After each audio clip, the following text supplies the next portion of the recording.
pas participer. Souvent, on va être nonchalant pour aller en avant quand c'est le service, le temps du service à l'hôtel. Et des fois, c'est la crainte ou cette prise cet état de conscience personnelle.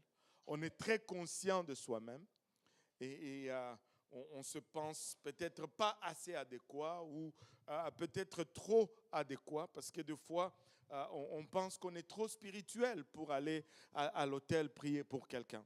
Et être trop conscient de soi-même nous rend inefficaces dans le travail à l'hôtel.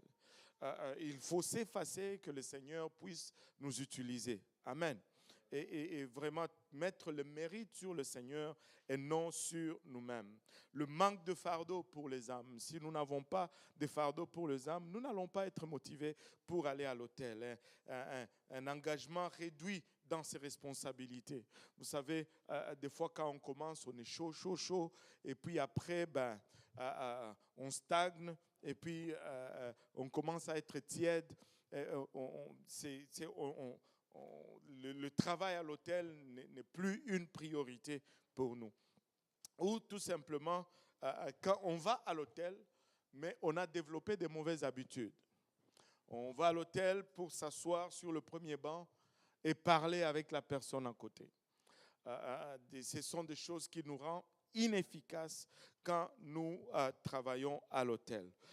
Nous avons commencé à regarder un des premiers points dans cette amélioration ou ce travail d'améliorer notre participation de l'œuvre à l'autel. Nous avions commencé à parler de la consécration, comment nous devons déjà avoir une vie consacrée au Seigneur si moindrement nous voulons être des ouvriers utiles à l'autel. Nous avons parlé de la lecture et de l'étude de la Bible de façon quotidienne. Nous avons parlé d'un temps de jeûne. Et il faut jeûner. Il faut jeûner. Regardez, le jeûne, c'est important. Amen. Mais c'est une des choses, des fois, les plus difficiles à faire. Vous savez pourquoi c'est difficile à faire? Parce que, premièrement, c'est parce que c'est ce qui combat votre ennemi le plus farouche, qui est la chair. La chair n'aime pas jeûner. Certaines personnes disent qu'ils aiment jeûner. Mais quand tu creuses vraiment, c'est qu'ils aiment être minces, pas jeûner vraiment. Alors là, avez-vous remarqué, je peux vous le démontrer, avez-vous remarqué, tu peux passer toute la journée sans manger, mais dès que tu dis que tu jeûnes, même 1 heure devient difficile. Est-ce que c'est vrai ou faux? Ne pas manger, tu peux faire sans manger. Mais dès que tu dis je jeûne, on dirait que tout change. On dirait que ton corps se réveille et dit « Ah, quoi ?» Et c'est la guerre qui commence. Si tu me dis tu aimes les jeûnes, bon, alléluia, amen, gloire à Dieu.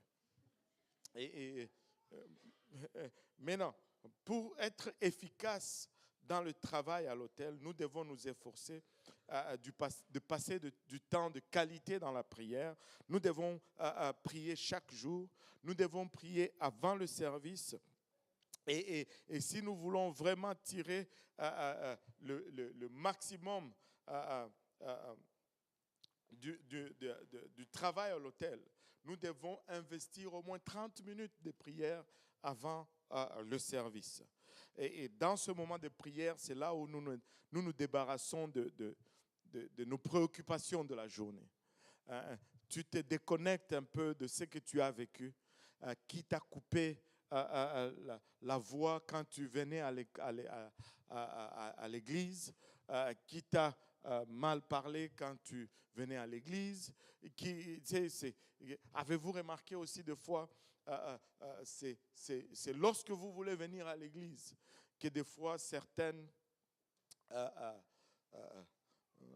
confrontations ou mésententes s'élèvent de nulle part des fois. De nulle part des fois. J'aime bien l'exemple de Pasteur Graham.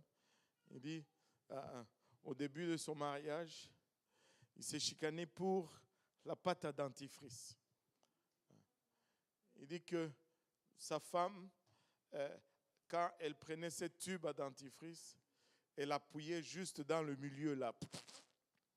Mais lui, il a grandi dans des conditions où la pâte à dentifrice, il faut commencer vers le bas là et gratter jusqu'à ce que tu vas monter pour ne pas laisser un peu de pâte là en bas. C'est le papier hygiénique, il faut compter les carreaux de papier que tu prends. Mais avez-vous remarqué que certaines personnes vont...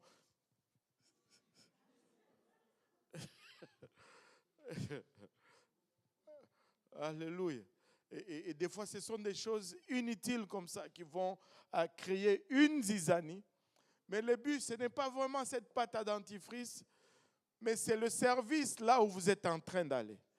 Et si tu tombes dans le piège, tu passes à côté de ce que Dieu a prévu pour toi. Mais viens à l'église et prends le temps de prier afin de te débarrasser un peu de ces choses. Et c'est un couple qui s'était chicané avant de venir à l'église. Ils se sont chicanés, ils arrivent à l'église, on commence à prier, plutôt on commence à louer, l'adoration monte. Et là, les deux se lèvent, ils commencent à louer. Et l'homme commence à prier, Seigneur, remplis-moi, remplis-moi, remplis-moi. Et la femme dit, Seigneur, ne le remplis pas, ne le remplis pas. Il coule, il est troué de partout, il coule.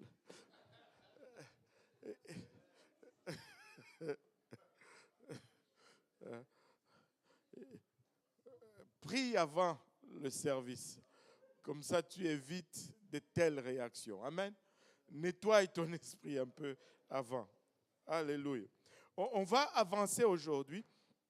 Maintenant, les ouvriers à l'hôtel doivent être conscients de la présence des visiteurs, aussi bien que de quiconque qui a un besoin particulier de la part de Dieu. Tu sais, des fois, dans nos services, nous allons nommer les visiteurs ou les invités. Je préfère les invités. Ce n'est pas juste pour dire qu'on a les invités. Il y a deux raisons là-dedans. Une des raisons, c'est qu'on veut les apprécier, on veut qu'ils sachent qu'on est content qu'ils soient là et on veut les reconnaître. Amen. On veut faire une reconnaissance publique de leur présence parmi nous et c'est approprié et les gens aiment cela. Mais une autre chose, c'est que quand on cite ces invités, c'est pour que la congrégation puisse voir qui est-ce que nous avons comme invité parmi nous. Ce n'est pas juste pour un show de dire que aujourd'hui on a des invités. Non, c'est pour que nous puissions les identifier. Il y a même des églises. Je connais une église aux États-Unis, l'église du pasteur Weber. Et ils ont tout un système en place. Quand il y a un visiteur qui vient, il y a une table d'accueil à l'entrée. Et il leur donne comme cadeau de bienvenue un petit sac où il y a toutes les informations de l'église et tout, la lettre de bienvenue. Et ce petit sac est rouge. Les invités sont contents que j'ai un petit sac cadeau. Mais pour toute l'église, ils savent que quand ils voient quelqu'un avec ce petit sac, c'est un invité. Donc il faut le traiter avec soin. Nous voulons reconnaître les gens qui viennent. Et si tu vas être moindrement efficace à l'hôtel, il faut que tu sois conscient de qui est là. Amen. Remarquer les invités. Tu sais, si tu le remarques même avant le service, salut. Sors un peu de ton confort. Tu vas le voir, dis bonjour, comment ça va? Ah, c'est la première fois. Moi, c'est Van Rich ou moi, c'est Moria. Content de te voir. Si tu as besoin de quelque chose, n'hésite pas. Moi, je connais où se trouve presque tout dans l'église ici. Hein. Tu brises la glace. Amen. Et tu crées un lien et tu le mets à l'aise. Je me rappellerai toujours un de frères, le frère Owen. Et c'est quand nous on commençait à venir à l'église, il y a longtemps. Il était venu à l'église avec une sœur qui venait aussi ici. Mais c'était des réfugiés qui étaient à Montréal. Ils ont commencé à visiter les églises pour chercher une église où ils vont commencer à fréquenter. Ils ont visité 4, 5 églises, je ne me rappelle plus. Mais un dimanche, ils se sont levés, ils se sont dit, bon, là, on en a visité 4 ou 5. C'est le temps de décider. Vous savez, des fois, les gens, ils vont décider sur toute autre chose que nous pouvons considérer. Là, ils ont dit, ben, où est-ce qu'on va aller finalement? Et ça, c'est le frère Owen qui donne ce témoignage. Il dit, bon, nous avons été telle place, il y avait ça. Nous avons été telle place, il y avait ça. Mais quand nous avons été à cette église à Saint-Laurent, les gens nous ont salués, les gens nous ont demandé, nous ont parlé, retournons à cette église. Et c'est comme ça que le frère Owen a commencé à venir ici à l'église. Juste parce que quelques personnes ont pris le temps de le saluer, de lui demander comment tu t'appelles, la première fois ici. Et ça fait toute la différence. Certes, la doctrine est venue après. Certes, il a été baptisé par après au nom de Jésus-Christ. Il a été rempli du Saint-Esprit. On a travaillé avec lui pendant longtemps. Mais l'élément décisif, c'était ce premier contact humain. Donc, nous devons être conscients de nos invités. Amen. Et un travailleur à l'hôtel doit observer. Maintenant, quand on dit, on veut identifier les invités, ce n'est pas juste pour les identifier, c'est pour les observer. Maintenant, ne commencez pas à regarder les gens. Amen. Tu sais, les gens sont là, tout le monde les regarde. Ils vont dire, mais qu'est-ce qui se passe dans cette église? Qu'il ne soit pas le centre je vais dire, une observation discrète. Que tout le monde dise discrète. Alléluia. Discrètement.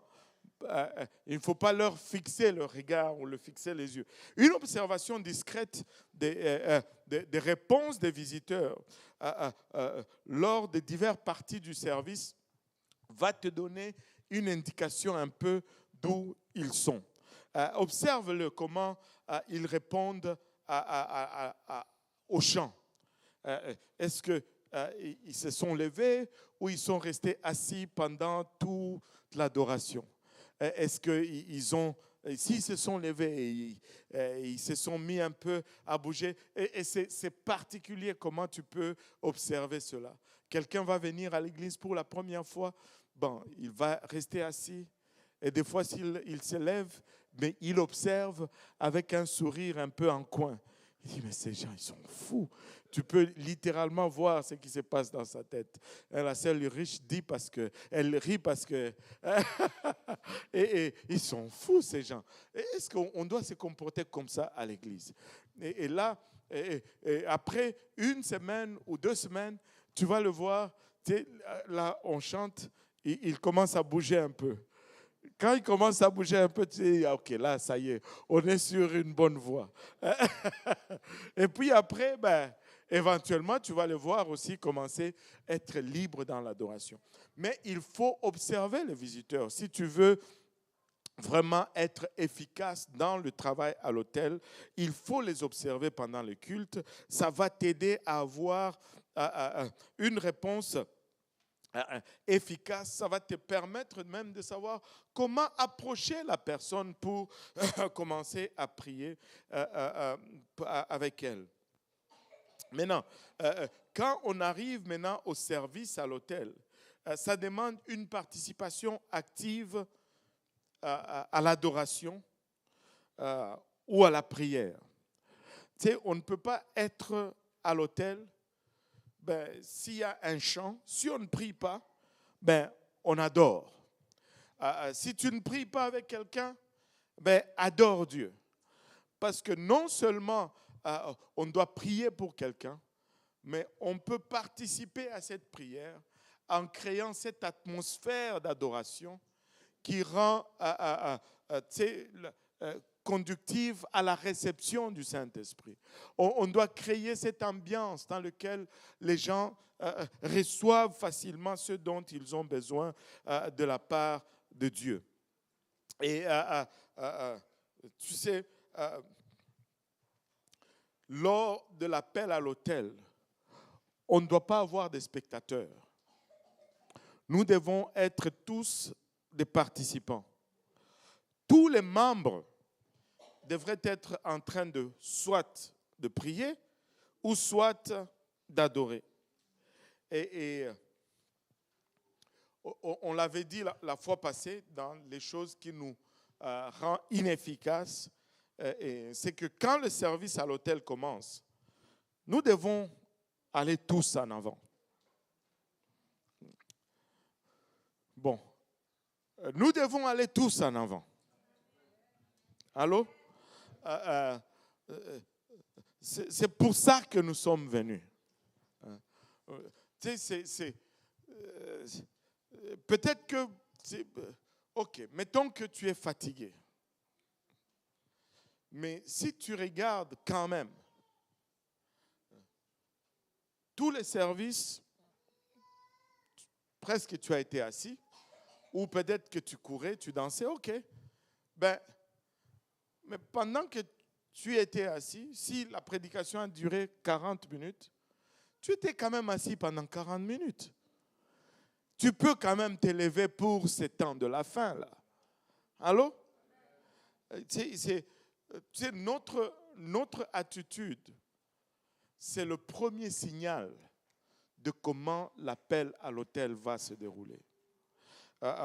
On va revenir un peu sur ce que cela signifie ou représente, mais on va continuer un peu dans ces différents points. Quand le service à l'autel commence, nous devons tous aller à l'avant et nous impliquer en assistant directement ou en priant. Si je ne prie pas avec quelqu'un, je dois toutefois prier et me tenir dans la brèche. Ou bien je dois être en train d'adorer. Maintenant, le travail à l'autel, c'est exactement comme c'est nommé. Le travail à l'autel. Ça implique un travail. Et l'homme n'aime pas travailler. Allô? Et peut-être que tu aimes travailler. Bon. Mais laisse-moi te dire ceci. Si on te disait, on te paye sans travailler, tu vas accepter quand même. Allô? Parce que bon, ça implique le travail. Nous devons aller, c'est du travail. Ça va prendre des efforts, ça va prendre de l'énergie. Des fois, ça va être même contraire à notre désir, mais c'est du travail. Mais comme tout travail produit un salaire, vous savez, le travail à l'autel produit une rémunération également. Et la rémunération du travail à l'autel, vraiment, c'est la bénédiction de l'ouvrier. Quand il voit la victoire, il n'y a rien d'aussi rafraîchissant que de prier pour quelqu'un et de le voir recevoir le Saint-Esprit. Il n'y a rien d'aussi rafraîchissant que si tu veux rester connecté, occupe-toi des perdus. Amène-le. Vois comment, c'est comme si à chaque fois que Dieu remplit quelqu'un du Saint-Esprit, ça éclabousse aussi sur toi, ça te mouille et ça te rafraîchit. Hein? Il n'y a rien d'aussi rafraîchissant que cela. Il n'y a rien d'aussi comblant que cela. Et laissez-moi vous dire, vous savez pourquoi? Parce que c'est l'œuvre la plus puissante. Quelqu'un qui reçoit le Saint-Esprit, c'est l'œuvre la plus puissante que Dieu fait dans l'humanité d'une personne. Toutes les autres œuvres vont s'arrêter à la tombe. Mais là, c'est la puissance de la résurrection. C'est la victoire qui défait toutes les épreuves que tu as eues dans ta vie. Tu sais, c'est curieux de voir Paul qui raconte les 12 disciples dans Acte 19. La toute première question qu'il les pose, c'est que avez-vous reçu le Saint-Esprit lorsque vous avez cru? Avez-vous reçu le Saint-Esprit lorsque vous avez cru? Et il n'y a rien. Et laissez-moi juste vous partager ceci. C'est une chose que quand on est dans l'église, on prie pour quelqu'un et quelqu'un reçoit le Saint-Esprit. Et ça éclabousse sur toi. Et ça te rafraîchit. Mais laisse-moi te dire, c'est une autre chose quand tu es ou soit chez toi, ou sur la rue, ou dans un parc, où tu pries pour quelqu'un, il n'y a pas de musique, il n'y a pas toute une équipe, et Dieu remplit cette personne du Saint-Esprit. C'est une expérience qui t'affecte et qui te change à jamais. Mais vous savez quoi? Ça peut arriver. Et ça arrive. Tu peux le vivre. Tu peux le vivre. Amen. Alléluia. Et quand le besoin est rencontré, c'est la rémunération du travailleur à l'autel. Et la joie du travail à l'autel ne vieillit jamais. Ça ne vieillit jamais. Alléluia. Vous savez, il y a deux choses qui vont partir dans le travail à l'autel. Il y a deux choses. Il y a l'appel à l'autel et le service à l'autel. Et l'appel, c'est quand on convie les gens à venir. Et ça, c'est une partie. Maintenant, quand on fait l'appel, je veux juste apporter cela devant cette belle congrégation aujourd'hui. L'appel à l'autel n'est pas le signal de la fin du service. Allô? Quand on appelle à l'autel, on n'est pas en train de dire que le service est fini. Certains d'entre nous, dès que c'est l'appel à l'autel, on commence déjà à ramasser ses affaires. Oui, je sais qu'il faut ranger ses affaires. Mais ce n'est pas la fin du service. Et très souvent, nous passons à côté parce que dès qu'on fait l'appel à l'autel, nous sommes déconnectés. On voit déjà le repas, on voit déjà le départ. Non. L'appel à l'autel n'est pas la fin du service. L'appel à l'autel, au fait, c'est le signal pour commencer à moissonner pour le service. Ce n'est pas la fin. Ce n'est pas la fin. Et si nous changeons cela, nous allons aller au service à l'autel avec une anticipation différente. Nous n'allons pas y aller juste pour que ça arrive vite et qu'on rentre. Nous allons y aller avec cette attente de voir quelqu'un être rempli et d'avoir une moisson. Le facteur temps va être atténué si notre attitude est différente. Ce n'est pas la fin du service, c'est le début de la moisson pour le service. Amen. Là, ça me revient en tête. Je vais juste faire une parenthèse ici pour répondre à quelque chose, parce que ça m'a un peu dérangé, je ne sais pas pourquoi, mais je pense que c'est important. Et quand on a fait l'enseignement hier, il y a une question qui a été posée en ligne, peut-être pas une question, mais un commentaire. Ça dit ceci: c'est la grâce de Dieu de pouvoir parler en langue. Il n'est pas donné à une personne seulement en lui disant « veux-tu parler en langue ?» Allô? C'est la grâce de Dieu que de parler en langue. Ben, tout comme c'est la grâce de Dieu que d'être sauvé.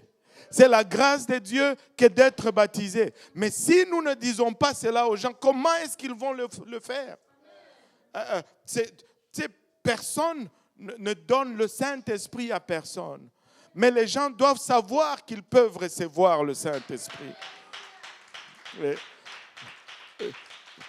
Tu sais, Dieu veut que tu reçoives. Qu'est-ce que ça veut dire, c'est la grâce de Dieu? C'est que Dieu veut déjà. Maintenant, si Dieu veut déjà, pourquoi tu ne le reçois pas encore? Probablement parce que, ou soit tu n'as pas la bonne information, ou soit tu n'approches pas cela de la bonne façon, parce que Dieu dit que, je verserai de mon esprit sur toute chair. C'est la volonté de Dieu que tout soit rempli du Saint-Esprit. Donc, si je ne l'ai pas reçu, je ne peux pas regarder du côté de Dieu pour dire, il ne m'a pas encore accordé la grâce. Il a déjà accordé la grâce. Il est mort pour que je puisse avoir cette grâce. Il est allé à la croix pour que je puisse avoir accès à cela. Il a déjà déclaré sa volonté. Maintenant, c'est à moi d'aller chercher. C'est la même chose pour la repentance. C'est la même chose pour le baptême d'eau au nom de Jésus-Christ. Paul dit à ses 12, avez-vous reçu le Saint-Esprit depuis que vous avez cru? Ils disent, nous n'avons même pas entendu dire qu'il y a un Saint-Esprit. Seigneur, aide-nous. Nous devons le déclarer, tu peux le recevoir. Et quand nous le déclarons et que tu t'alignes avec la parole de Dieu, tu sais qu'est-ce qui arrive? Tu le reçois. Si tu ne le reçois pas, il y a un problème. Et le problème n'est pas du côté de Dieu. Le problème est de notre côté. Des fois, nous ne le recevons pas par orgueil. Des fois, nous ne le recevons pas par manque de repentance. Des fois, nous ne le recevons pas par manque de connaissance. Mais Dieu a déjà réglé. Il l'a rendu disponible pour tout le monde. Il y a des meurtriers qui ont reçu le Saint-Esprit. Permettez-moi de vous donner ce témoignage. Je l'ai entendu il y a quelque temps. Je ne sais pas si je vais me rappeler du nom de la personne. Si ça revient pendant que je parle, ça va venir. C'était un criminel, un bandit tellement méchant, tellement mauvais, tellement possédé qu'il était en prison. Mais quand il était en prison, il était dans sa cellule à part. Il ne prenait pas aux activités avec tous les autres. Mais il y avait un de nos prédicateurs pentecôtistes qui est allé dans cette prison. Tu sais, ce prédicateur était aveugle. Il allait faire ministère de prison dans cette prison-là. Et à chaque fois qu'il allait là-bas, les gens venaient et il leur prêchait l'évangile. Et après avoir prêché, il demandait qu'on le conduise à la cellule de cet homme-là. On le conduisait à la cellule de cet homme dans son aveuglement. Et quand il arrivait là-bas, tout ce qu'il disait, c'est que Dieu va te remplir du Saint-Esprit. Et le prisonnier s'est fâché, l'insultait, toutes les insultes possibles. Et le vieux monsieur partait. La semaine prochaine, il revenait. Conduisez-moi à la cellule à la fin. Dieu va te remplir du Saint-Esprit. Et il a fait ça, je ne sais pas pendant combien de temps. Jusqu'à ce qu'un jour, ce prisonnier dise, je veux aller assister à ce qu'il prêche. Il est venu, il a assisté. Dieu l'a rempli du Saint-Esprit. Mais quand Dieu l'a rempli du Saint-Esprit, il a tellement été changé, il a tellement été transformé qu'il a gagné presque toute la prison. Il était en prison, mais les gens recevaient le Saint-Esprit parce que Dieu l'utilisait en prison. Les gens se faisaient baptiser en prison et il était encore en prison. Il était encore en prison. Lorsque l'église pentecôtiste unie lui a donné une licence locale, il devrait se réunir pour se dire, mais qu'est-ce qu'on fait avec ça? Et quand on lui a donné une licence, le vieux prédicateur aveugle est venu avec une Bible sur laquelle il avait écrit depuis bien avant, pasteur tel, tel. Et il lui a donné cette Bible. Mais il fallait que cet homme aille et lui dire, Dieu va te remplir, Dieu va te remplir, Dieu va te remplir sans arrêt, Dieu va te remplir jusqu'à ce que cela est arrivé. Oh, certes, c'est la grâce de Dieu. Alléluia. Certes, c'est la grâce de Dieu. Mais nous devons rendre conscient ce dont cette grâce a été rendue disponible pour. Des fois, la grâce est disponible, mais les gens sont inconscients de cette disponibilité de la grâce. Et c'est notre devoir et de notre responsabilité que de le déclarer tout haut, de le dire, Dieu va te remplir. Et Dieu le fait. Et Dieu le fait. Et Dieu le fait. Tu sais, je ne suis pas juste là par hasard et puis ça me tombe dessus parce que Dieu le fait. Mais tu sais, des fois, ça arrive comme ça. Oh Seigneur Jésus. Alléluia. Dieu veut remplir. Mais est-ce que toi tu veux? Alléluia. Vous savez, une des choses le plus puissant que Dieu nous a donné, c'est le pouvoir de choisir. Le pouvoir de choisir est tellement puissant que Dieu lui-même ne brise pas ce pouvoir. Mais vous savez, le diable non plus n'arrive pas à briser ce pouvoir. Mais il le manipule toujours. C'est pourquoi il va nous tenter, parce qu'il ne peut pas briser notre pouvoir de choisir. Il va nous inciter. Tu sais, tu ne veux pas manger, on met un steak bien assaisonné, cuit sur le charbon de bois. Juste l'odeur là, tu es attiré par ça. Je ne veux pas manger, mais oh là là, Seigneur Jésus, je ne veux pas manger, oh là là. Et finalement, le jeûne est fini.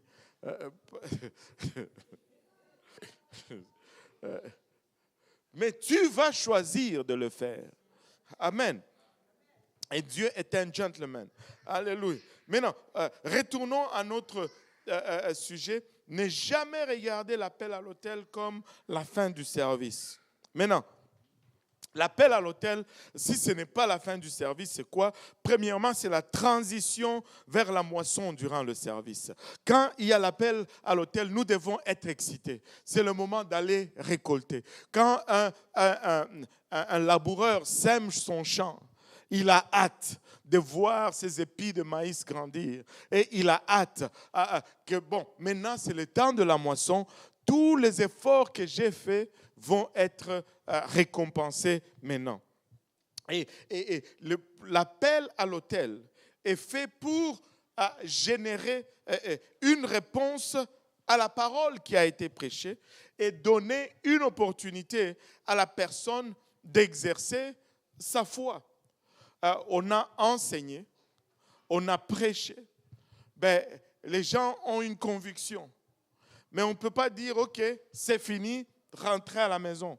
Non, l'appel à l'autel leur donne maintenant l'opportunité d'agir sur la conviction qu'ils ont développée durant le service. L'appel à l'autel leur donne une opportunité de venir maintenant exercer leur foi par rapport à ce qu'ils ont entendu. L'appel à l'autel peut être spécifique ou général. Amen. Elle peut être spécifique ou générale. Spécifique, c'est-à-dire ça cible un groupe de personnes en particulier. Très souvent, le candidat au salut ou les pécheurs. Aujourd'hui, c'est difficile. Quand tu dis pécheur, tu offenses les gens. Mais nous sommes pécheurs. Nous sommes pécheurs. C'est là où le Seigneur nous a trouvés tous. Ça peut être versus un groupe en particulier. Ceux qui ont telle maladie, venez. Ou ceux qui ont tel problème, venez. Ça peut être spécifique ou ça peut être général. On dit, venons et allons parler à Dieu. Parce que dans un service, souvent, il y a une multitude de besoins. Et donnons l'opportunité à Dieu de travailler avec nous et de travailler en nous. Et on peut, les deux peuvent être faits séparément ou ensemble. Il y a déjà eu des services où on va dire, premièrement, on va prier pour ceux qui ont besoin du Saint-Esprit. Ceux qui ont besoin du Saint-Esprit, venez en avant. Ils vont venir en avant, on va prier. Des fois, on va dire, après cela, ceux qui ont besoin de guérison, venez en avant. Ceux qui ont besoin de cancer, besoin de cancer. Ceux qui ont le cancer, ceux qui ont le cancer, pas besoin. Oh Seigneur Jésus, aide-moi, papa. Au nom de Jésus. Ceux qui doivent se débarrasser du cancer, venez en avant. Ceux qui ont besoin d'un emploi, on va prier pour vous. Ou nos enfants qui retournent à l'école, on va prier pour vous. On peut rendre cela spécifique, ou tout comme on peut faire un appel général, ou on peut le faire en même temps. Maintenant, l'appel à l'autel nous conduit au service à l'autel. Maintenant, l'appel à l'autel peut être spécifique ou général, mais le service, ce n'est jamais pour un groupe spécifique. C'est pour tout le monde. Nous sommes tous appelés à travailler à l'autel. Si Dieu t'a rempli du Saint-Esprit, c'est parce qu'il veut t'utiliser. Sois un vase d'honneur, utile au maître. Ne sois pas un vase vil qui est inutile au maître. Nous sommes tous des vases. Et si le Seigneur nous a remplis, il faut que nous soyons utiles au maître. Il faut que, quand l'appel à l'autel est donné, tous les membres du corps de Christ devraient participer. Amen. Et tous les membres du corps de Christ devraient participer à chaque service d'autel. Ça doit être une habitude. Ça doit être un temps qu'on anticipe. Je veux aller voir quelqu'un prier à travers le Saint-Esprit. Maintenant, quand on va en avant, c'est pour travailler. Tu sais, une fois, je parlais à mon frère, mais je l'avais déjà constaté. Quand tu vas au Congo, tu vas voir cela. Mon frère me dit, ici chez nous, on va au travail. Là, chez vous, vous allez travailler. Mais ici, chez nous, on va au travail. Il y a une différence entre aller travailler et aller au travail. Tu peux rentrer dans le bureau de quelqu'un, vous parlez pendant 45 minutes, il est à l'aise. Et puis le boss vient, il vous salue. Seigneur, pas de productivité. Toi, tu commences à être mal à l'aise. Tu dis, c'est parce que, c'est correct. Il ne faut pas juste aller à l'hôtel. Il faut participer. Amen. Il faut que quand on aille à l'hôtel, qu'on travaille. Amen. Et c'est pour tout le monde et pour chaque service. Et cela doit être une habitude. Mais non, ça peut sembler juste anodin. Et même des fois, je le disais, mais ça ne cliquait pas autant. Mais que je le vois dans le livre, je me dis, je comprends alors ce que je ressens des fois. Quand on vient à l'hôtel, là, s'il vous plaît, vous venez à l'église depuis 5 ans, 10 ans. Quand vous êtes avancé à l'hôtel, personne ne vous a jamais donné un coup de poing. N'ayez pas peur d'avancer. Vous venez, vous restez dans les allées là. Dès que vous bloquez les allées là, ceux qui sont derrière vous ne peuvent pas aller plus loin. Et là, tu vois, il y a beaucoup d'espace en avant, mais les gens sont bloqués dans les allées. Ne bloquez pas les allées. Venez à l'avant, venez à l'hôtel. C'est pas comment dire. Il n'y a rien de mal qui s'y passe là. Il n'y a rien de mal qui se passe à l'hôtel. Ne venez pas et puis, tu sais, ok, des fois je comprends, des fois il y a des femmes enceintes, elle va venir en avant, puis elle va vouloir s'asseoir sur la chaise. Ok, c'est correct, c'est tout à fait correct. Mais si à chaque service, quand tu viens à l'hôtel, tu t'assois toujours sur la chaise en avant, ça c'est pas bien. Ça c'est pas bien. Et l'invité qui vient là, il va faire comment? Autant qu'il reste juste dans sa chaise, dans son banc là, en arrière. Venez en avant, approchez-vous vraiment de l'hôtel, de sorte que, même pour prier pour les gens, des fois le Seigneur te met vraiment à prier pour quelqu'un, mais il est là au banc. Et toi, tu es là sur la plateforme. Bon, il faut que tu descendes, que tu ailles là. Alors que si tu étais là, c'est plus facile juste de t'imposer la main là et alléluia, amen, gloire à Dieu. N'est-ce pas? Oh, alléluia. Donc, ne bloquez pas les allées. Amen. Ne bloquez pas les allées. Amen. Oh Seigneur Jésus. Et l'autre chose, c'est quoi? Écouter et répondre aux instructions. C'est quand on fait l'appel à l'hôtel. Je vais vous dire l'instruction que personne ne manque jamais. Si on dit, bon, remercions le Seigneur. Tout le monde, parce qu'on sait que là, on va partir. Mais quand on dit, élevons nos voix, il y a une âme dans la balance, il y a peut-être 10% de la congrégation qui répondent. Mais quand c'est pour conclure, oh mon Dieu, tu as du bruit. Tout le monde est prêt à partir. Non. Si le conducteur du service dit « élevons nos voix et prions », élevons nos voix et prions. Il y a des choses qui se passent qui très souvent affectent l'éternité des gens. Élevons nos voix et prions. Écoute et réponds aux instructions. S'il dit poussons un cri vers le Seigneur, pousse un cri vers le Seigneur. Oh, je ne comprends pas, laisse-moi te dire, ceux qui tournaient autour de Jéricho ne comprenaient pas trop ce que Josué était en train de leur dire. Ils ne comprenaient pas trop, mais Josué savait, parce que Josué, Dieu lui avait dit. Il faut juste suivre les instructions. Alléluia. Et pendant qu'on est à l'hôtel, ça, c'est une autre chose, Église de Saint-Laurent.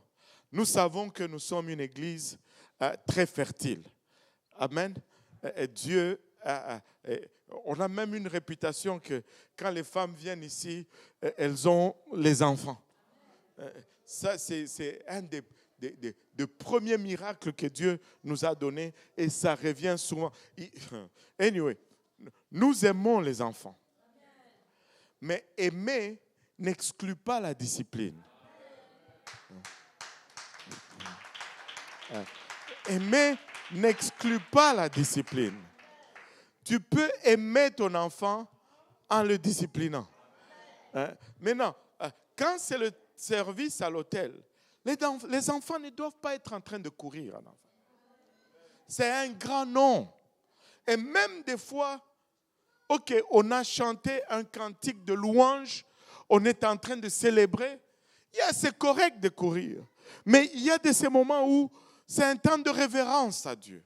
C'est un temps d'adoration. C'est un temps de se prosterner devant Dieu. Mais si ton enfant court, sors la jambe, cale, ne fais pas ça, mais fais quelque chose. Ne vois pas ton enfant et puis tu fais rien. Comment est-ce que tu vois ton enfant, tu fais rien? Quelqu'un va faire quelque chose, tu vas te fâcher. Non, fais quelque chose. Fais quelque chose.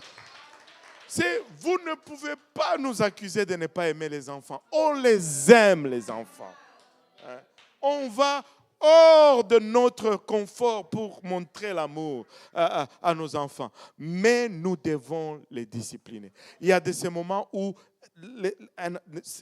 ça ne doit pas courir et c'est juste ça. Et comme ça, on apprend aussi la révérence de la maison de Dieu à nos enfants. Amen. Tu sais, la plateforme. Tu sais, je suis même fatigué parce que là, c'est comme si le pasteur est méchant. Tu sais, quand on baptise, là, c'est pas... On veut que ceux qui montent d'abord, ce soit des gens qui veulent prier.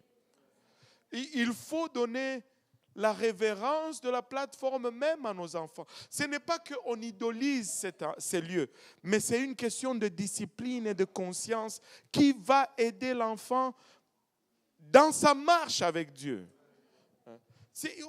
On ne dit pas qu'il y a quelque chose de spécial ou qu'on veut que, bon, oh, c'est parce que les pasteurs... Ça, c'est des foutaises. Quand on va à l'école, par exemple, on nous exige des fois l'uniforme.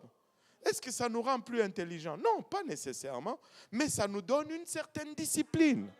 Ce n'est pas que l'uniforme a quelque chose de particulier, mais il y a un sens qu'on veut inculquer aux enfants, un sens qu'on veut que, une espèce de révérence à Dieu. Que les enfants réalisent que c'est de là que Dieu parle. Quand Dieu parle, je vais avoir une certaine révérence par rapport à ça. Donc, nous pouvons faire beaucoup d'améliorations dans cette zone-là. Amen. Alléluia. Battons nos mains pour le Seigneur un peu.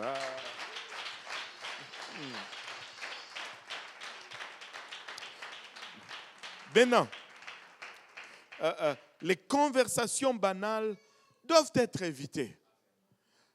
Les conversations banales, pas à l'hôtel. OK? Je ne sais pas, tu as peut-être acheté une nouvelle voiture, mais vous pouvez vous en parler après le service. Ta belle-mère est arrivée chez toi sans avertir, vous pouvez en parler après le service. Toutes ces choses, OK, on peut en parler, mais évitons les éléments de distraction lorsqu'on est à l'hôtel. Maintenant, l'unité ou l'harmonie. Vous savez, nous avons tous des opinions. Comme Pasteur Graham m'avait dit une fois, les opinions, c'est comme des nez. Chacun en a un. Amen. Mais tu peux garder ton nez, et puis moi, je peux garder mon nez. Amen. Mais quand on arrive à l'œuvre de Dieu, mettons nos opinions de côté et essayons de travailler en harmonie ensemble. C'est peut-être que toi, tu n'es pas d'accord de la façon que moi je fais. Moi, je te garantis que si je te cédais ma place, il y aura quelqu'un d'autre qui ne sera pas d'accord de la façon que tu fais. Allô? Et si toi, tu sors, on met un autre, quelqu'un d'autre ne sera pas d'accord de la façon dont il fait. On est 300 dans l'église. Il y en a qui aiment le sucré, il y en a qui aiment le salé. Il y en a même qui aiment des choses amères. J'ai vu des gens qui aiment les choses amères. Ils mangent les trucs là, c'est comme le cola, le noix de Ngadiadia. Cette affaire est amère comme pas possible. Mais tu vois la personne qui mange et dit c'est bon. J'ai dit quoi? On m'a donné toutes les astuces. Je n'ai jamais su manger cette affaire. Trempe-le dans l'eau. Le goût amer devient juste plus facile à atteindre quand tu le trempes dans l'eau. Anyway. Les goûts, les opinions sont différentes. Mais à un moment donné, c'est juste vois ce que Dieu est en train de faire et alignons-nous. Si nous sommes en harmonie, c'est plus facile d'avoir le résultat ensemble. Mais si nous ne sommes pas en harmonie, c'est compliqué. C'est compliqué. Lorsque nous sommes en unité, nous voyons la victoire et les forteresses tombent. Mais lorsqu'il y a de la dissension, c'est difficile d'atteindre cette victoire. Vous savez,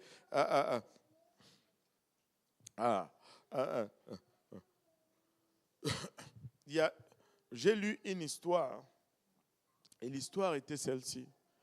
Avez-vous remarqué combien ou comment certaines choses vont devenir évidentes après quelque chose ou après un événement? Tu passais sur ta rue tous les jours et tu ne remarques pas une telle maison. Mais un jour, il y a la police. Qu'est-ce qu'on te dit? Ah, quelqu'un a été tué dans cette maison. Vas-tu remarquer comment cette maison va devenir maintenant évidente chaque fois que tu passes dans la même rue? Avant, tu passais, tu ne voyais même pas la maison. Mais là, tu passes, tu ne peux pas ne pas voir cette maison maintenant. Tu sais pourquoi? Parce que tu es devenu sensible à cette maison. Il y a un événement qui t'a sensibilisé par rapport à cela. Et nous devons également développer une sensibilité par rapport au ministère d'autel. Amen. Nous devons développer cette sensibilité. Peut-être que naturellement, nous ne l'avons pas, mais nous pouvons développer cela. Et commence juste par aller à l'autel régulièrement. Venir en avant. Peut-être que tu es un peu timide. Dans ta timidité, éventuellement, tu vas commencer à prier. Mais laisse-moi vous dire que le jour où tu vas prier pour quelqu'un, Dieu le remplit du Saint-Esprit, tu vas changer ta façon de voir le travail à l'autel. Ça va être tellement différent. Et nous pouvons développer cette sensibilité concernant le ministère à l'autel. Et quand nous avons développé cette sensibilité, nous allons voir que quand on va faire l'appel à l'autel, ça ne va plus être le signal pour la fin, mais le début d'un moment d'opportunité. Tu anticipes pour voir ce que Dieu va faire. Et nous devenons plus alertes et nous devenons même plus sensibles au Saint-Esprit durant le service à l'autel. Et maintenant, pour que nous soyons alertes à l'autel, ça doit commencer dans la période d'adoration. Quand nous sommes en train d'adorer, si nous sommes impliqués dans l'adoration et que nous sommes des observateurs indiscrets, que tout le monde dise indiscrets de la foule, nous allons pouvoir avoir un pas d'avance sur l'efficacité à l'autel. Et ce n'est pas seulement les invités. Vous êtes en train d'adorer, il y a un tel chant, et tu vois, le frère Maury qui d'habitude est toujours sérieux, mais là il est en train de pleurer. Le fait que tu observes cela, déjà suscite quelque chose en toi. Peut-être qu'il y a une situation. Il fait face à quelque chose. Et là, pendant que tu adores, tu commences à l'élever déjà en prière. Seigneur, je ne sais pas qu'est-ce qu'il traverse, mais aide-le. Mais regarde, quand tu commences à parler comme ça à Dieu, Dieu va commencer à te répondre. Et il y a plus de probabilité que Dieu te guide pour être à mesure de lui rendre ministère. Mais des fois, on ne comprend pas. Mais c'est seulement quand on commence à prier qu'on ressent. Je vais juste donner un témoignage. Ça fait très, très, très longtemps. Parce que ça m'a marqué à vie. Le pasteur Bautière était venu. En ce temps-là, sa femme était malade. Je pense que David était encore bébé. Je l'avais, je parle de sa première femme qui est décédée là. Elle était malade ici à l'hôpital. J'avais David dans les bras. Et on était à l'appel à l'hôtel. Le pasteur Bautière était là où, tu sais, l'hôtel est comme ça, le bout de mur, avant de faire le coin. Il était là, il regardait vraiment face au mur et il priait. Tu ne ressentais rien. Mais comme je me suis approché et que j'étais à côté, je commençais à ressentir quelque chose de lourd, de profond, d'intense.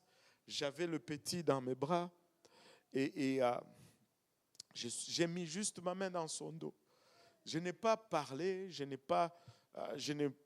honnêtement, je ne me rappelle pas de prier pour sa femme. Mais quand j'ai commencé à prier pour lui, je parlais juste en langue, mais c'était comme si c'était une pluie qui est tombée sur moi. C'est comme si je venais de prendre quelque chose sur moi. J'ai pleuré, j'ai prié, j'ai pleuré.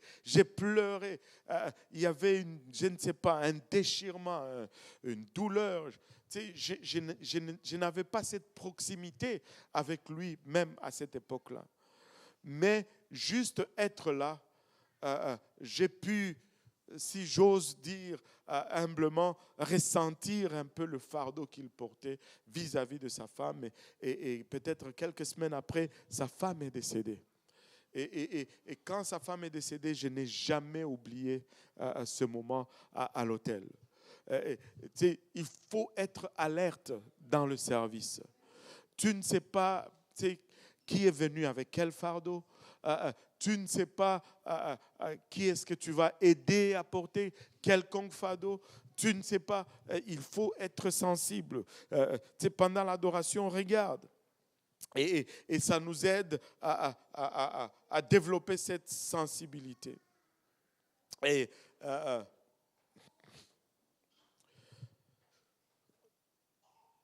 si durant l'adoration, nous sommes observateurs, ça va être plus facile d'être conduit même par le Saint-Esprit par la suite.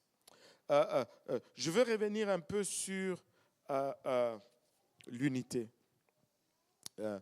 La Bible nous dit que le jour de la Pentecôte, ils étaient tous ensemble dans le même lieu. Acte 2, verset 1. Ça, c'est la version seconde. Mais qu'est-ce qu'elle nous dit la version Osterval?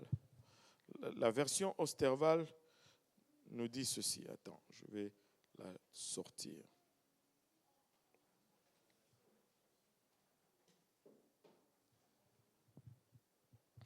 Le jour de la Pentecôte étant arrivé, ils étaient tous d'un accord dans un même lieu. Ils n'étaient pas, la version seconde va nous dire, ils étaient ensemble dans le même lieu. Vous savez, si on nous dit qu'ils étaient dans le même lieu, c'est qu'ils étaient ensemble. Si on veut le prendre au premier niveau, n'est-ce pas? On est tous ensemble dans ces lieux, n'est-ce pas? Donc, si on disait, on est dans ces lieux, c'est comme dire on est ensemble. Mais si on dit on est ensemble dans le même lieu, cet ensemble-là ne fait pas référence qu'on soit dans le même lieu. Cet ensemble fait référence qu'on est d'un même accord. On ne veut pas juste être dans le même lieu, on veut être d'un commun accord. On veut être en unité, on veut être en harmonie. Je veux mettre mes préférences de côté. Je veux juste suivre et qu'on soit ensemble. Laissez-moi vous dire, il y a une puissance dans l'unité. Il y a une puissance dans l'unité. Et c'est très important que nous soyons ensemble dans l'unité. Amen. Et là, nous disons toujours, waouh, quelle prédication ouinte, ou quel homme ouin, ou quel prédicateur ouin. Laissez-moi vous dire ceci. Le prédicateur doit être ouin pour prêcher. Amen. Et il a besoin d'être ouin pour prêcher. Mais savez-vous quoi? La congrégation doit être aussi ointe pour répondre. Et nous avons besoin de l'onction aussi bien à la chair que dans la congrégation. Mais quand nous venons maintenant ensemble, cette onction se met à l'œuvre. Regardez, on va lire.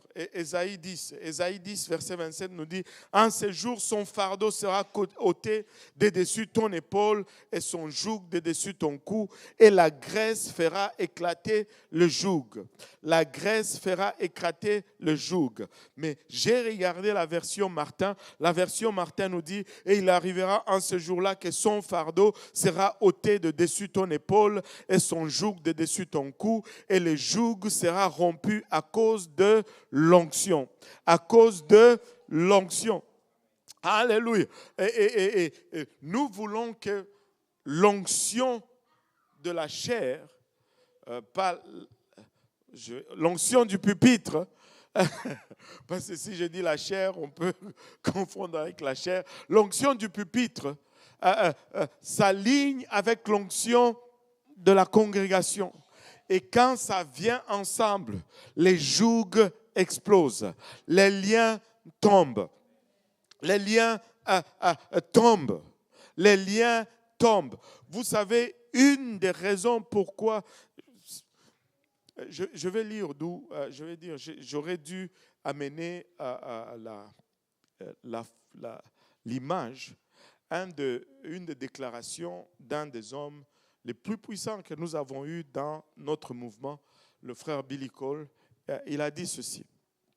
Il dit, pourquoi est-ce que quand nous allons en Asie ou en Afrique, nous voyons tellement de miracles. Mais quand nous venons ici en Amérique du Nord, il n'y a rien presque. C'est à peine ça et là. Et il a dit ceci. Il dit, nous avons cela parce que nous traitons nos dirigeants, nous traitons nos pasteurs comme nous traitons nos dirigeants politiques. Ça, c'était ces mots-là, mot pour mot. Nous traitons nos pasteurs comme nous traitons nos dirigeants politiques. Il n'y a pas de respect. Comprenez-moi, je ne vous demande pas de changer votre attitude. Ça m'est égal, je cours après Dieu. Mais je dois dire ce que je dois dire. Tu sais, il n'y a point de respect ni de révérence pour l'homme de Dieu.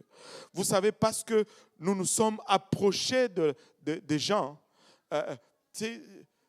il n'y a point de respect ni de révérence. Et du temps qu'il n'y a pas de respect ni de révérence, on ne va pas voir ces choses-là. Il dit, le même pasteur, il va prêcher les mêmes messages en Amérique du Nord. Rien.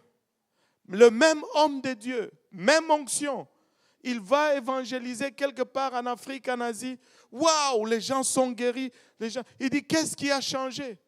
Il dit, c'est le respect. Parce que quand tu arrives là-bas, ils ont la révérence de l'homme de Dieu. Ils ont le respect de l'homme de Dieu. Mais nous sommes tous égaux ici. Nous écoutons tous de Dieu. Nous entendons tous de Dieu. Écoutez, on entend tous de Dieu, mais on a des rôles différents. Et il faut... Seigneur Jésus, aide-nous. Il a une citation, il dit, je ne peux pas te rendre ministère au-delà du respect que tu m'accordes. Et écoute, si quelqu'un ne te respecte pas, oublie cela. Tu peux jeûner, tu peux prier, tu peux même mourir, te pendre pour lui. Ça ne va jamais arriver. Ça ne va jamais arriver. Ça ne va jamais arriver. Vous savez, on le voit, David est allé, il a joué la harpe. Saul était délivré des démons. Quand Saül avait le respect pour David, l'harpe a fonctionné.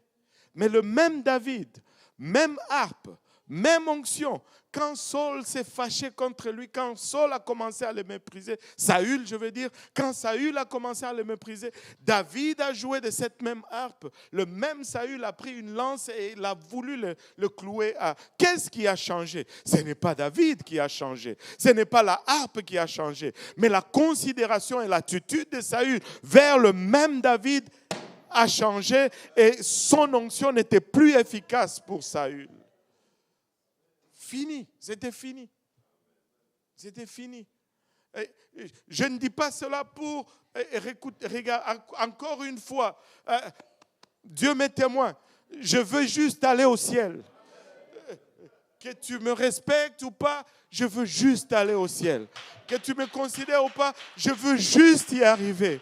Et que Dieu m'aide à y arriver. Mais à un moment donné, nous devons juste nous aligner et nous mettre d'un commun accord afin que nous puissions voir ce que Dieu veut faire avec nous. Amen.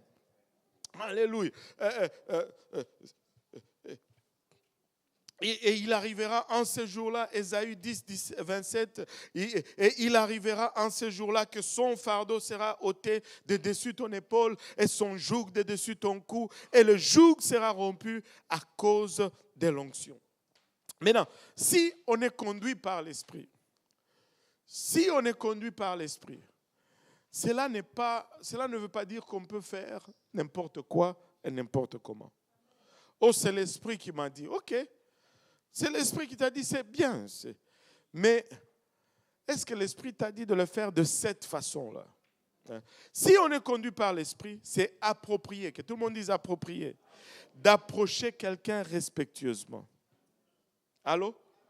Il y a des gens qui sont venus, qui ont été offensés. Ok, laissez-moi vous dire ceci, je ne suis pas en train de justifier la personne qui est venue, qui était offensée. Tu sais, quand tu es offensé là, devant Dieu, Dieu ne va pas...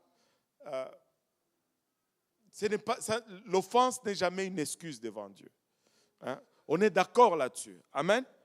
L'offense, c'est pourquoi on est appelé à pardonner sans condition. Hein? Pardonnez, sinon je ne vous pardonne pas. Tu sois offensé, ce n'est pas là le problème. Mais moi, je veux juste nous préparer afin que nous ne puissions pas perdre ceux qui sont sensibles. Parce que les gens viennent de différentes situations, de différentes circonstances. Alors, ça devient important que nous puissions approcher les gens avec tact. C'est quelqu'un qui est là pour la première fois. Tu ne le connais pas. Tu ne connais pas ce qu'il traverse, d'où il vient, tu ne connais pas sa culture. Ne va pas tout de suite et puis imposer la main sur la tête. Allô? Ok, le Saint-Esprit t'a dit oui, mais c'est pas comme ça. Allô? Tu commences déjà d'abord par dire bonjour à la personne. Et ne me lâchez pas maintenant là. Commence déjà par dire bonjour à la personne. Et je m'appelle tel. C'est votre première fois ici. Est-ce que tout est correct? Est-ce que ça vous dérange si je priais avec vous? Juste demandez. Hein? C'est très souvent, quand tu parles à la personne, non seulement tu augmentes les probabilités que le moment de prière produise des résultats positifs, mais tu diminues considérablement les probabilités que la personne s'offense. Est-ce que ça vous dérange si je vous impose la main? Et même si elle ne voulait pas, juste pour être gênée, elle va dire oui. Et puis quand elle va dire oui, elle n'a plus de raison de s'offenser parce que c'est elle qui a dit oui. Allô? Donc, parle à la personne, dis-lui, j'ai à cœur de prier pour vous, je ressens de prier pour vous. Est-ce que c'est correct? Des fois, les gens vont dire non. Il y a des gens qui sont, surtout ici en Amérique du Nord, en Afrique, tout le monde va te dire oui. Mais ici, quelqu'un ici ne veut pas, il va te dire non. Si c'est non, laisse. Et c'est pas parce que Dieu lui-même ne va pas le forcer. Ce n'est pas toi qui vas le forcer. Amen. S'il dit non, laisse. L'Esprit va te diriger à quelqu'un d'autre. Allô? Respectueusement. Et même si la personne est sous conviction, c'est bon de s'approcher de la bonne façon et de l'encourager à rechercher davantage. Ah, ah, ah. Tu sais, parfois, une suggestion humble peut amener. Tu sais, moi, je me rappelle, il y avait quelqu'un qui était venu ici à l'église. Ça fait longtemps. Hein, ça fait longtemps. Et on a fait l'appel à l'hôtel. Lui, il est resté assis dans le banc en arrière. Et aussi une chose. Bon. Si la sœur Victoria a invité quelqu'un, bon, et la personne est là à côté d'elle, et que tu vois que la sœur Victoria n'impose pas les mains sur la personne, c'est peut-être une bonne idée de lui demander un peu. Juste comme ça. Là. Oui, peut-être que l'Esprit t'a dit, mais c'est peut-être une bonne idée de dire, demande même le nom. Est-ce qu'on peut prier avec ton invité? Allô? Tu ne vas pas tuer le flot ou le courant de Dieu en faisant cela. Dieu est tellement puissant qu'il peut passer par-dessus cela. Amen. Ça ne va pas tuer l'esprit. L'esprit ne meurt pas. Mais nous pouvons tuer la volonté de quelqu'un, par exemple. Amen. Et tu sais, ce n'est jamais, que tout le monde dise jamais, ce n'est jamais approprié de forcer quelqu'un à venir à l'hôtel. Ça risque plutôt de produire plus de dommages que de bien.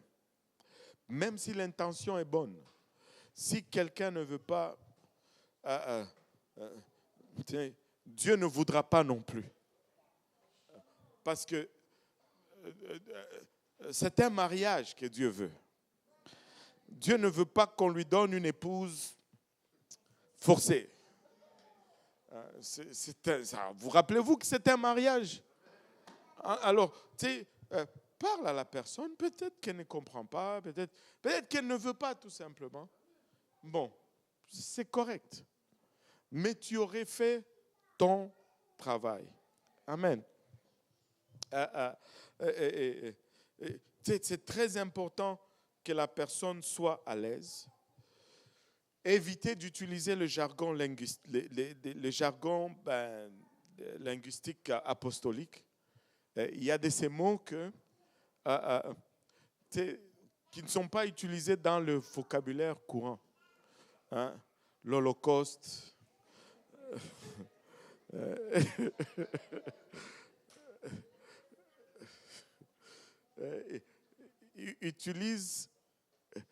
Parle en français, ne lui parle pas en Bible, parle en français.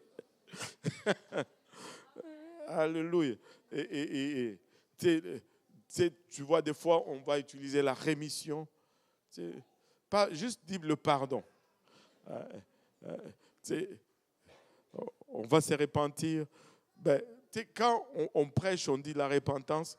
Avez-vous remarqué que quand on parle de la repentance, on prend le temps d'expliquer. Le mot repentance veut dire ceci. Parce que tu ne vas pas aller chez Maxi et puis quelqu'un dit, bon, va te parler de la repentance. Ou au travail. Ce n'est pas de mots qu'on a dans nos vocabulaires de tous les jours. Mais quand les gens viennent, surtout dans notre société d'aujourd'hui, ils sont loin. La plupart n'ont pas le vocabulaire du tout biblique. Dans le temps, on priait un peu à l'école. On lisait un peu la parole de Dieu à l'école. Mais aujourd'hui, il n'y a rien absolument. Donc, évitez le jargon pentecôtiste. Et le plus possible, dans la mesure du possible, quand c'est approprié, utilisez, quand vous interagissez avec la personne, utilisez le prénom. Si c'est peut-être une personne âgée, dire messieurs, ce n'est pas méchant. Juste montrer le respect. Certaines personnes, ils ne connaissent pas encore Dieu. il fonctionne selon le système du monde. Et dans le système dans lequel ils fonctionnent, eux, ils sont nobles. Je me rappellerai toujours d'une histoire que ma femme m'a racontée quand elle travaillait encore à l'hôpital. Et là, il y avait un monsieur sur lequel elle veillait qui était riche, qui était tellement riche, mais qui était malade. Et quand, bon, ce n'est pas la richesse qui l'a rendu malade, j'ai peut-être mal parlé, mais je voulais juste souligner sa richesse. Mais il était tellement riche que, alors qu'il était à l'hôpital, il faisait des figurines avec les billets de dollars qu'il donnait aux infirmiers. Tu te rappelles, maman? Et vaguement. Ben, peut-être que tu vas te rappeler. Moi, ma mémoire, des fois, elle est comme ça. Je vais oublier un rendez-vous, mais je vais me rappeler. Alléluia, c'est le Saint-Esprit. Amen. Alléluia. Et là, tu sais, ma femme lui parlait. Il dit, ben, tu sais, Dieu t'aime, mais il est mort à la croix pour toi. Il faut demander pardon à Dieu. Et quand il dit, il faut demander pardon, et là, le monsieur répond, je n'ai jamais rien demandé de ma vie. Tout ce que je désire, je l'achète. Tu te rappelles maintenant? Voilà. Tout ce que je désire, ben, si je veux quelque chose, je vais l'acheter. Je n'ai jamais rien demandé. Vous savez, il y a des gens comme ça dans le monde. Tu sais, dans leur système, ce sont des nobles. Alors, si tu l'appelles par son prénom, c'est comme s'il est un peu offensé. Là. Lui, c'est monsieur tel.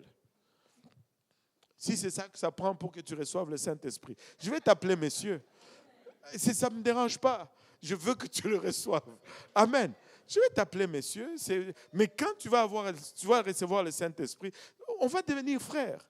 Mais pour le moment, on ne l'est pas encore. Mais moi, mon objectif, je veux t'avoir pour le royaume. Écoutez, soyez réalistes. Nous sommes là pour les avoir pour le royaume. C'est notre mission. Dieu nous a laissés ici pour ça. Il ne nous a pas laissés ici pour autre chose. C'est ça la mission. C'est ça la mission. Je vais conclure aujourd'hui. Tout croyant peut développer une sensibilité du service à l'autel. Une partie de la sensibilité va venir alors que nous pratiquons. Il faut aller à l'autel. Si tu dis, bah, je ne suis pas habitué, je suis gêné, ben, commence par venir, tu verras que tu vas te débarrasser de cette sensation-là, du gêne. Mais si tu ne viens pas, ben, ça ne va jamais venir. Il faut venir en avant. Et même si tu ne pries pas, au début, tu vas juste aller accompagner ceux qui sont déjà en train de prier pour les gens. Et plus tu les vois, plus tu les fais, un jour, tu vas aussi le faire. Parce que cette sensibilité vient par la participation. Nous devons participer. Amen. Et une autre partie de cette sensibilisation, comme nous pratiquons régulièrement, va venir par l'influence du Saint-Esprit. Alléluia. C'est que Dieu cherche.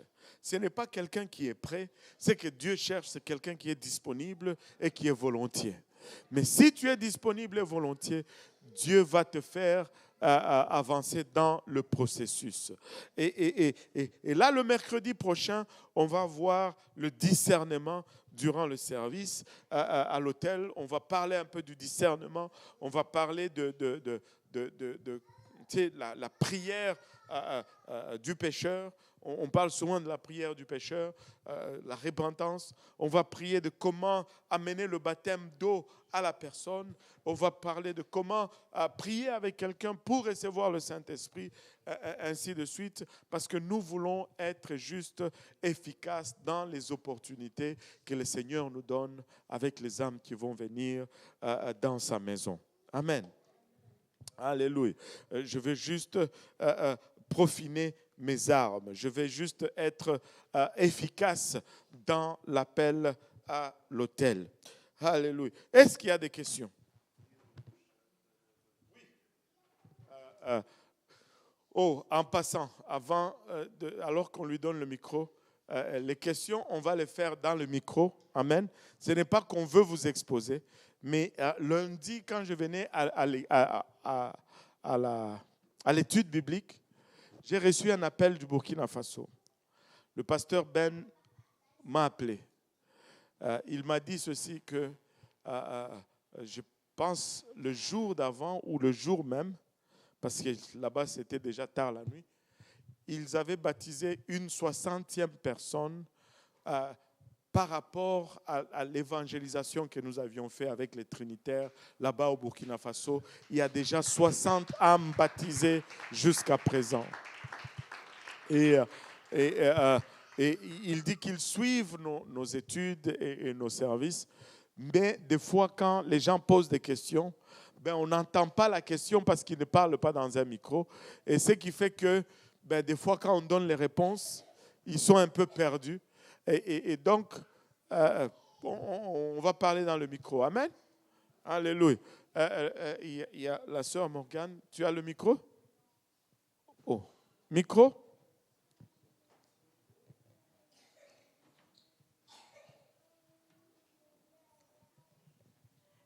Oui, ok. Ma question, c'est comment on fait à l'hôtel? Des fois, on a des enfants qui sont assez zélés et ils te voient en train de prier pour quelqu'un. Là, ils commencent à regarder comme ça. Ils commencent à genre mettre leurs mains sur la personne. Et là, tu es genre un peu mal à l'aise parce que tu veux pas être méchant en poussant l'enfant, mais en même temps, tu es en train de prier pour la personne, donc tu sais pas trop quoi faire. Oui, c'est pourquoi on a on a demandé aux parents d'être d'abord assez alertes. Essaye de savoir où est ton enfant déjà en partant. Et des fois, des fois, les enfants vont être dérangeants, mais des fois, il y a de ces enfants qui vont avoir une foi sincère et qui vont aller juste pour prier pour la personne. On peut les compter aussi comme quelqu'un qui prie parce qu'ils ont une foi simple. Ils croient tout simplement. Maintenant, un jugement s'impose. Si c'est un enfant qui dérange, il faut des fois peut-être pendant que tu es là, Alléluia, Alléluia, Alléluia, Alléluia. Et ou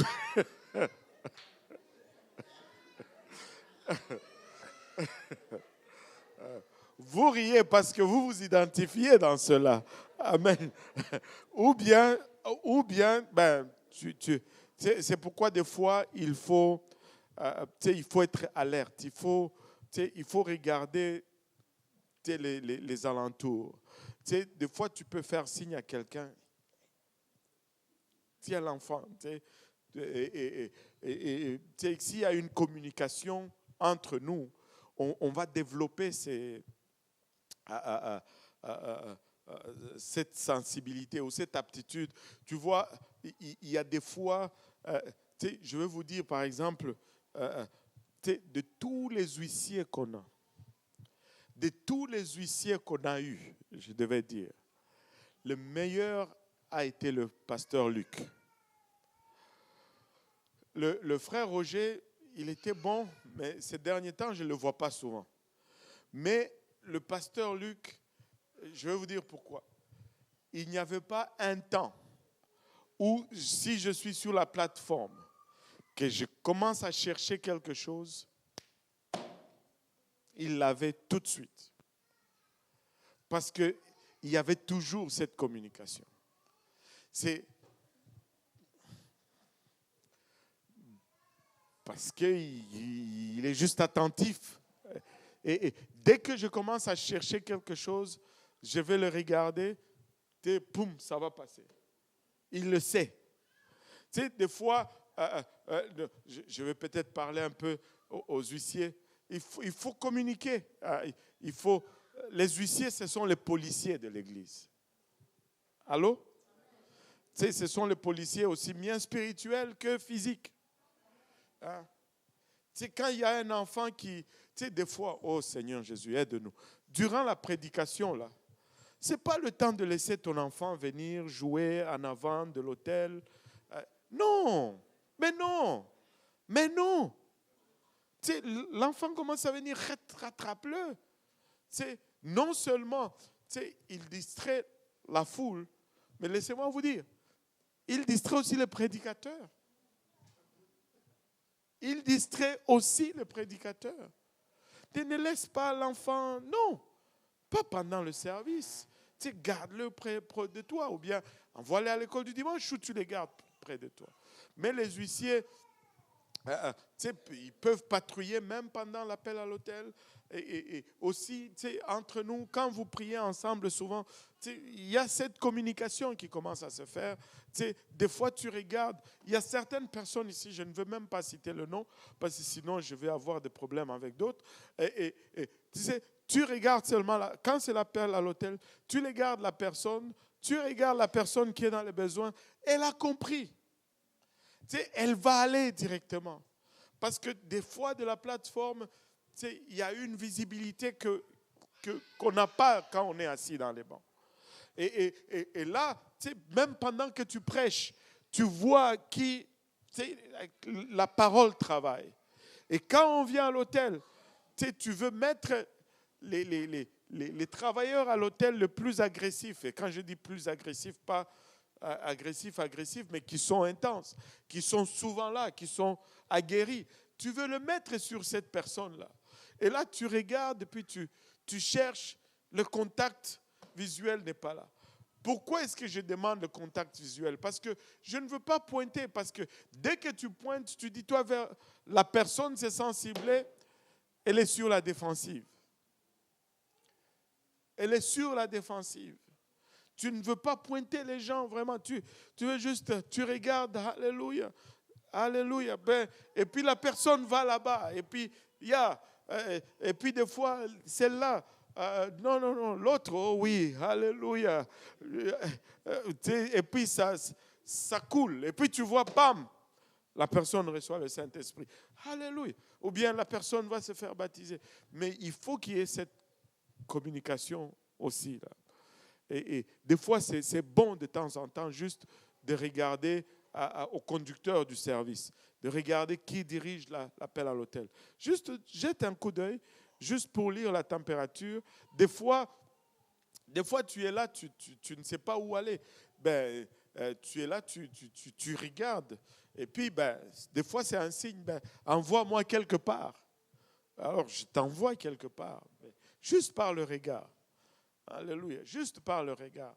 Si je te regarde d'une façon, ben de toute façon, on se connaît déjà. Il y a une façon que je vais te regarder et une façon que je ne cherche pas à te connaître là. Je cherche à te dire quelque chose. Et suis-moi. Des fois, je te regarde et puis je commence à aller. Ben, suis-moi là. C'est là où je veux que tu ailles. Et c'est aussi simple que ça. Amen. Alléluia. Est-ce qu'il y a d'autres questions? Une petite question? Maman, tu le mets. Petit, toi?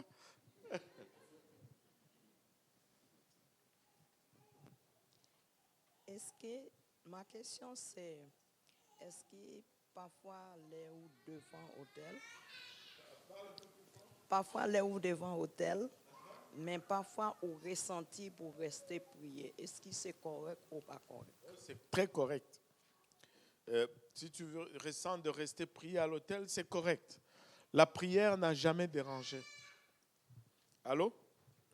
La prière n'a jamais dérangé. Maintenant, certes, si le service commence et que toi tu ressens encore le besoin de prier, ça serait probablement une distraction si tu es là en train de prier en langue et que le prédicateur est en train de prêcher. Mais pendant qu'on chante, ça ne dérange vraiment pas. Mais si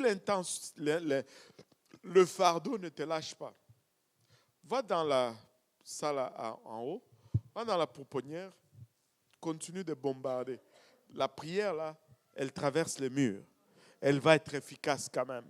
Ce n'est pas parce que tu vas dans une chambre que cette prière ne va pas affecter le service. Ça va affecter le service. Si tu ressens le fardeau, va continuer à prier quelque part. On a plusieurs salles. On a la salle de disciples en haut. On a la pouponnière de l'autre côté. Et on a les salles ici, tu viens, tu continues de prier, tu intercèdes. Ça, c'est un esprit d'intercession. Tu te tiens dans la brèche, tu intercèdes jusqu'à ce que le Seigneur lève le fardeau. Mais certes, si le prédicateur commence à parler, ça peut être une distraction.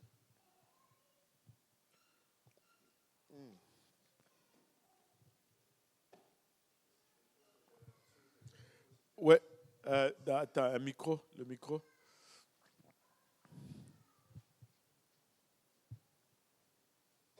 Je disais, je ne sais pas si je me trompe, mais j'ai l'impression que sa question, c'était aussi, pendant qu'il y a l'appel à l'hôtel, moi, je ressens de rester dans le banc. Dans le banc? À l'hôtel. Ouais, tu peux prier. Ah, ok. Je pensais que Ouais, c'était tu peux rester. prier. Ouais, quand c'est l'appel à l'hôtel, c'est le temps de prier. Et il y a deux façons de participer à l'hôtel. Prier ou adorer. C'est-à-dire, tu peux prier pour quelqu'un, tu peux prier pour intercéder pour ce qui se passe à l'hôtel. Des fois, Dieu ne te met pas une personne particulière à prier pour. Mais ça ne t'empêche pas d'engager dans une prière d'intercession pour qu'on garde cette atmosphère de prière. Tu sais, nous avons la Bible pour cela. 1 chasse 1000, 2 chasse 10 000. Plus des gens prient, mieux c'est. Mieux c'est. Mais ce qu'on ne veut pas, c'est être là et ne rien faire. Ça, c'est pas bon. Ou être là et puis commencer à parler à quelqu'un du pique-nique à venir. Non. Non.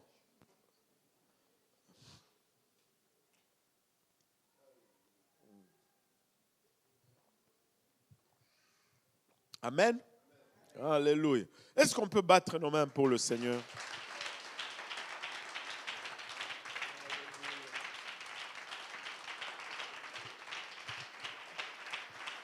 Alléluia, Jésus.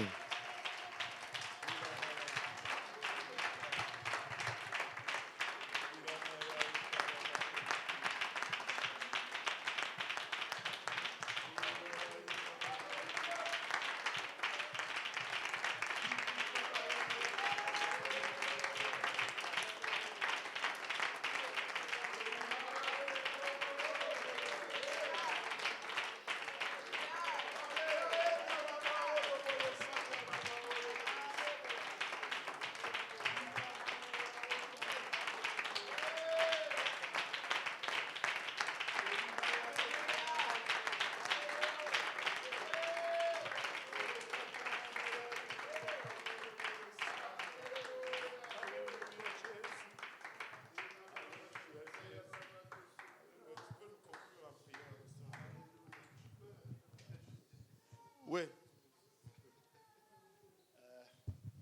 Je ressens une parole de la part de l'Éternel. Et tu sais, il y a quelqu'un ici qui veut servir à l'autel. Et le Seigneur veut juste que tu saches que c'est pour toi cette étude. Et je ressens vraiment fortement que, tu sais, nous devons prendre, en tout cas moi, je sais que je vais le prendre pour moi, mais c'est vraiment, tu sais, ainsi parle l'Éternel, tu sais, ce message est pour toi. Il voit le désir du cœur que de servir. Il voit le désir du cœur que de faire. Tu sais, je ressens le Seigneur nous dire, il voit le désir que nous avons, tu sais, de faire mieux. Il voit le désir que nous avons de voir ces âmes sauvées. Et tu sais, prenons ce qui est donné. Prenons tu sais, soyons équipés. Et vraiment, n'hésitons pas à revenir là-dessus. Et le Seigneur va faire avec nous. Amen. Le Seigneur va faire avec toi. Tu sais, tu peux vraiment prendre cela et voir tu sais, ton service à l'autel s'améliorer. Tu sais, le Seigneur a vraiment l'intention d'équiper quelqu'un et de t'utiliser. Amen. Comme peut-être tu n'as jamais été même encore utilisé. Amen. Alléluia. Si on peut prier. Amen. Alléluia. Éternel, notre Dieu et roi, papa, merci, Seigneur, pour ta grâce, papa. Seigneur, merci encore une fois, papa. Seigneur, pour, Seigneur, ce que tu mets dans nos vies et dans nos cœurs, Papa. Seigneur, nous voulons nous saisir, Papa, Seigneur, de ton enseignement, Papa. Nous voulons nous saisir, Papa, Seigneur, Papa, de ces plans que tu as formés sur nos vies, Papa. Seigneur, Papa, nous voulons saisir, Papa, Seigneur, ce avec quoi tu désires équiper ton Église, Papa, pour un temps comme celui-ci, Papa, pour une saison comme celle-ci, Papa, où tu désires, Papa, Seigneur, que ton Église, Papa, Seigneur, soit, Seigneur, sensible, Papa, à ce que tu veux faire au milieu de nous. Papa, je prie, Seigneur, que tu nous aides, Seigneur, à mettre en pratique, Papa, à ne pas être seulement des entendeurs, mais, Seigneur, de mettre en pratique ta parole, Papa. Seigneur, je prie, Seigneur éternel, mon Dieu, Papa, Seigneur, que tu renouvelles en nous et que tu nous rends, Seigneur, conscients de cet esprit de puissance que nous avons reçu et non pas d'un esprit de timidité, Papa. Je prie, Seigneur, alléluia, Seigneur, que pour les prochains services, Papa, nous puissions, Seigneur, être zélés, Papa, Seigneur, et voir, Papa, Seigneur, notre Dieu à l'œuvre, Papa, et transformer des vies, Papa. Seigneur, nous croyons, Papa, que des signes et des prodiges vont accompagner,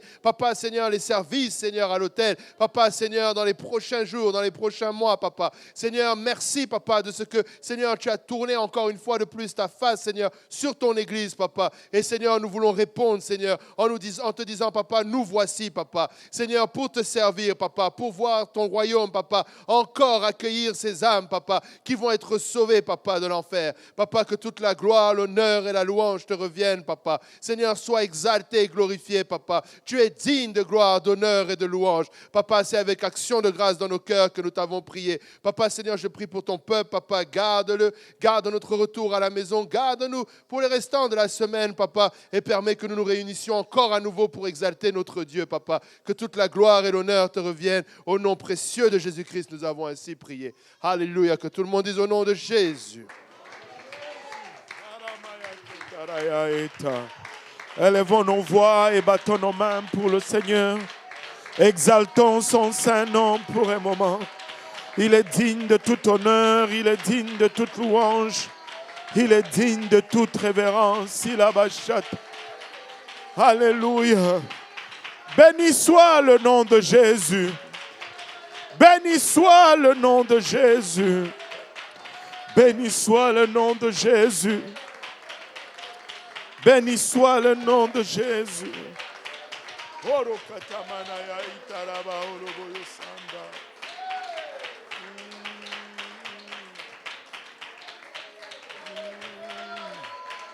Iramaya ketaraya etaraba oloboyo sanda. Korimaya itaraba oloboyo.